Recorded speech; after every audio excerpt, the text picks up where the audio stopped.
시청자 여러분 안녕하십니까? 출발 성공 투자 후반부 이어갑니다. 온인주입니다. 안녕하세요. 이혜은입니다. 어제 우리 증시는 하락으로 마무리를 했는데 간밤 미증시도 그랬습니다. 글로벌 원샷 보면서 빠르게 미증시 먼저 정리해 보겠습니다. 간밤에는 굿뉴스 이즈 배드뉴스가 아니라 배드뉴스 이즈 그대로 배드뉴스로 끝났던 3대 지수의 모습이었습니다. 다우존스 지수부터 S&P 500까지 일제히 낙폭을 보여줬고 그중에서도 나스닥 지수가 1% 넘게 빠지면서 가장 큰 낙폭을 보여줬습니다. 그나마 다우 지수가 버틸 수 있었던 이유 다음 장에서 한번 살펴보도록 하겠고요. 자, 이제 CPI 발표를 하루 앞두고 있습니다. 경계감도 짙었고 거기다가 유가도 또 한 번 치솟는 모습을 보여주면서 시장을 끌어내리는 요인이 되고 있습니다.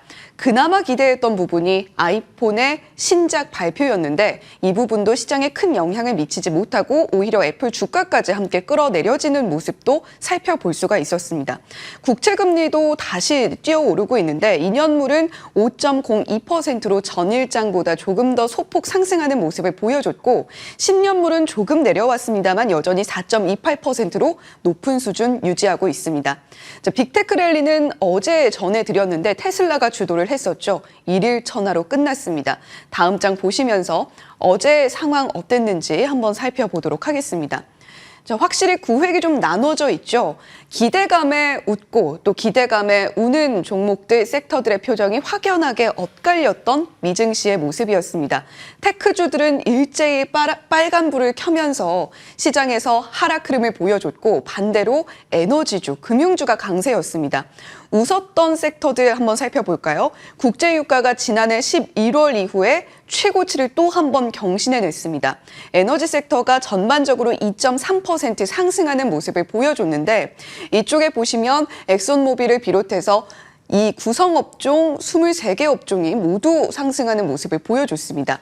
자, 바클레이즈 컨퍼런스에선 또 이런 이야기가 나왔습니다. 현재 예금이 점차적으로 증가하고 있고 은행들의 수익성도 개선되는 모습을 보여주고 있다. 올해 초에 시장을 흔들었던 큰 요인 중에 하나가 중소은행 위기였는데 이 부분이 점차적으로 상쇄되고 있다라는 이야기가 바클레이즈 컨퍼런스에서 나왔던 겁니다. 이에 따라서 대형 은행주들도 상승이 나왔지만 무엇보다 중소은행, 지역은행주들이 일제히 상승하면서 은행 섹터들도 웃는 모습을 보여줬습니다. 자, 하지만 이렇게 빅테크주들 일제히 빠지는 모습 보여줬고요.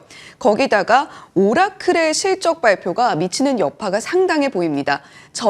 어제 저희 당잠사에서도 오라클 실적 어떻게 나왔는지 보여드렸는데 실제로 나왔던 EPS라던가 매출 자체는 시장의 컨센서스를 크게 벗어나지는 않았습니다. 그런데 향후 전망이 상당히 좀 어둡다, 시장 예상치보다 좀 못 미친다 이런 이야기가 나왔고 오라클은 물론 초대형 기술주로 분류되는 기업은 아닙니다만 소프트웨어를 기업에 공급하는 기업이기 때문에 이 오라클의 실적이 안 좋아지고 있다는 것은 기업이 IT 소프트웨어 쪽의 지출을 줄이고 있다는 의미가 되기 때문에 실적 여파가 기술주들을 함께 끌어내리는 요인이 됐습니다. 거기다가 애플의 아이폰 15 시리즈 공개 어떻게 나왔는지도 한번 살펴보죠. 아이폰은 왜 애플의 주가를 끌어올리지 못했을까요? 우리가 모두 지난주에 가장 눈을 크게 뜨고 살펴봤던 요소 중에 하나가 중국의 아이폰 규제 소식이었습니다. 자, 그렇다면 중국인들이 그럼에도 불구하고 아이폰을 사고 싶다라는 욕구를 불러일으킬 만한 신작을 공개해야 되는 부담감에 좀 사로잡혔던 애플이었을 텐데 시장에서는 아이폰 15 시리즈 공개 이후에 큰 변화가 없다라는 반응을 내놓고 있습니다. 일단 가격 인상도 크게 이루어지지 않았다는 점, 프로 맥스의 일부 모델에 한해서 $100 정도 인상하는 모습을 보여줬습니다만 일단은 전작 아이폰 14 시리즈와 가격은 비슷하게 흘러갑니다. 거기다가 이번에 최초로 아이폰 시리즈 중에서 최초로 C타입 충전 케이블을 적용을 했는데 이건 내년부터 EU에서 USB C타입을 충전 규격으로 정했다라는 이야기에 따라서 아이폰이 C타입 충전 케이블을 처음으로 채택을 하게 된 겁니다. 물론 여러 가지 변화들이 있긴 있습니다만 그럼에도 불구하고 시장에서 받아들이기에는 이전작과 크게 차이는 없다. 그리고 그럼에도 불구하고 새로 업그레이드를 하거나 기존의 아이폰 사용자들이 15 시리즈를 사고 싶다라는 욕구를 불러일으키기에는 좀 부족했다라는 평가입니다. JP모건은 목표 주가도 하향하는 모습을 보여줬는데 JP모건뿐만이 아니라 배런스도 UBS도 아이폰의 신작에 대해서 평가가 그리 후하지는 않았습니다. 자, 그리고 유가도 치솟고 있는 모습 나타나고 있습니다. 과연 배럴당 $100까지 가게 될까요? 일중 흐름입니다. 계속해서 치솟는 모습을 보여줬고 그나마 막판 가면서 조금 꺾이긴 했습니다만 굉장히 높습니다. WTI 원유 선물이 $88 선인데 $89 선에도 육박하는 모습을 보여주고 있는 건데요. 지금 어제 시장에서는 오펙의 월간 보고서가 나왔습니다. 현재 사우디와 러시아에서 연말까지 감산을 계속해서 이어가겠다라는 이야기를 내놓은 상황이고 거기다 엎친 데 덮친 격으로 리비아에는 최악 홍수가 덮치면서 원유를 수출할 수 있는 터미널이 4곳이 폐쇄가 되어 있는 상황입니다. 계속해서 원유 수요는 늘고 있습니다.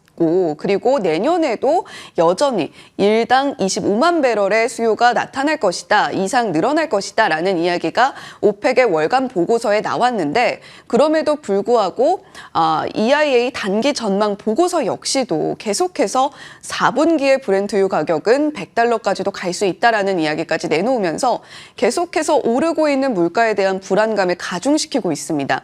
자, 에드워드 모어는 유럽과 중국의 지표, 경제 지표까지도 개선이 되게 된다면 유가의 치솟는 국면은 계속해서 꺾이지 않고 이어질 것이다 라는 이야기를 내놓고 있는데 오늘 밤 9시 30분입니다. 소비자 물가지수 CPI가 발표가 되는데 헤드라인에는 유가도 반영이 될 거고요. 그리고 코어 CPI에는 유가와 식료품 가격은 빠질 겁니다. 과연 어떻게 나오게 될지 오늘 밤 나올 지표 특히 더 주목을 해보셔야 되겠고요.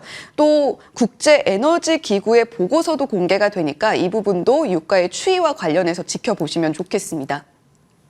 자, 반도체와 전기차 시세도 한번 체크해 보겠습니다. 반도체 종목들은 전반적으로 덩치가 큰 엔비디아가 빠지면서 표정이 좋지는 않았는데 TSMC와 인텔이 좀 이슈가 있었습니다. 인텔이 TSMC의 ISM 나노 부문에 매각을 하기로 했다라는 소식에 두 종목 모두 상승하는 모습을 보여줬고요. 기타 종목들은 일제히 빠지는 모습을 보여줬습니다. 전기차 종목은 대체로 상승 흐름을 그렸던 와중에 테슬라가 어제 워낙 많이 올랐죠. 차익 매물도 함께 출회가 되면서 2.2% 하락하는 흐름을 보여줬습니다. 그리고 15일로 예정되어 있는 전미 자동차 노조의 파업 이야기와 관련해서 바이든 행정부가 나섰다는 소식에 포드는 1.9%, 스텔란티스 같은 기타 자동차 종목들도 상승하는 모습 보여줬습니다.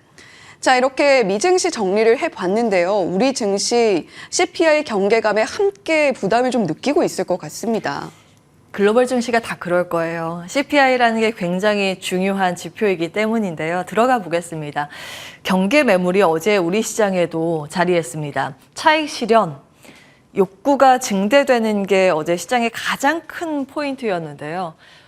오늘 밤에 공개된 내용 내일 당잠사를 통해서 체크를 받아보시겠지만 지금 문제는 이번에 FOMC 때 이 CPI를 참고해서 볼 텐데 특히 물론 8월 CPI는 그래도 생각보다 괜찮겠지만 9월부터 반영되고 있는 유가의 급등분을 어떻게 시장이 해석을 할지 여부가 굉장히 중요합니다. 그래서 표면적으로 드러나는 수치보다 그 다음 월에 공개될 수치에 대한 부담감이 자리하고 있는데요. 그리고 우리나라는 지금 추석을 앞두고 있죠. 명절을 앞둔 경계 심리도 만만치 않습니다. 늘 반복되곤 했는데 추석 때 부모님께 용돈도 드려야죠. 아이들 장난감도 사줘야죠. 돈이 필요합니다. 그래서 주식 매도 욕구가 늘어나는 시기이기도 합니다. 그리고 수급상 내일이 내 마녀의 날이라고 불리는 선물 옵션 동시만기일인데 외국인의 포지션 변화 지금 걱정이 됩니다. 이런 것들이 맞물리면서 어제 장중 내내 시장을 좀 압박하게 만들었고요. 전강 후 약의 패턴이 굉장히 크게 나왔습니다. 코스피 0.8% 밀렸고 코스닥 지수는 1.6%나 빠졌습니다. 그동안 시장에서 굉장히 가파른 상승세를 시연했던 대장주들의 약세가 두드러졌습니다. 대표적으로 로봇이랑 AI 소프트웨어 쪽이죠. 그리고 요즘 계속 부진했던 2차 전지, 테슬라의 힘으로 조금이라도 버틸 수 있을 만한 부분이지만 전혀 반영을 시키진 못했습니다. 테슬라의 급등, 그 전일장의 급등은 전기차 요인이 아니라 슈퍼컴퓨터 덕분이다. 이런 쪽에 이제 시장 더 초점을 맞추는 분위기였고요. 여기에 실질적인 수급에 영향을 미치는지는 잘 모르겠습니다만 심리적인 부분, 인버스 ETF가 상장하면서 투심에 영향을 줬다는 분석이 일부 있습니다. 그래서 2차 전지가 어제 굉장히 좀 아쉬운 흐름이었고요. 반면에 음식료 쪽과 유가 관련 테마주들의 강세가 두드러졌습니다. 이 두 종목이 움직였다는 건 그만큼 시장이 좋지 않다는 걸 대변하기도 합니다. 음식료는 경기 방어주의 역할을 하기도 하고요.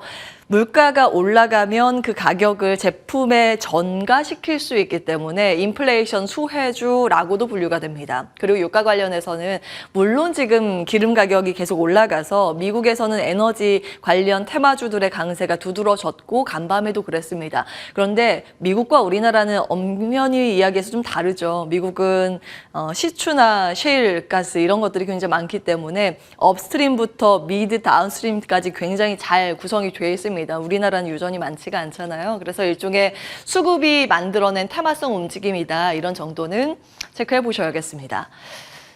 자, 변동성이 크다라는 건 늘 양가적인 측면을 내재하고 있습니다. 물론 급등을 할 때 얼마나 기뻐요. 행복한 그 주가의 흐름들을 보면서 많은 투자자분들께서 기뻐하셨을 텐데 단 그만큼의 반대 급부가 있습니다. 큰 변동성을 보이면서 올라갔던 건 내려올 때도 큰 변동성을 보이기 마련인데 멀미나는 시장 딱 어제의 분위기였습니다. 신규 3대장 레인보우 로보틱스, 현대 오토에버, 루닌 모두 큰 폭의 조정. 신고가 영역에 있는 대부분의 종목들이 한 7% 하락이 거의 기본이었으니까요. 그런데 별다른 이유는 없었습니다.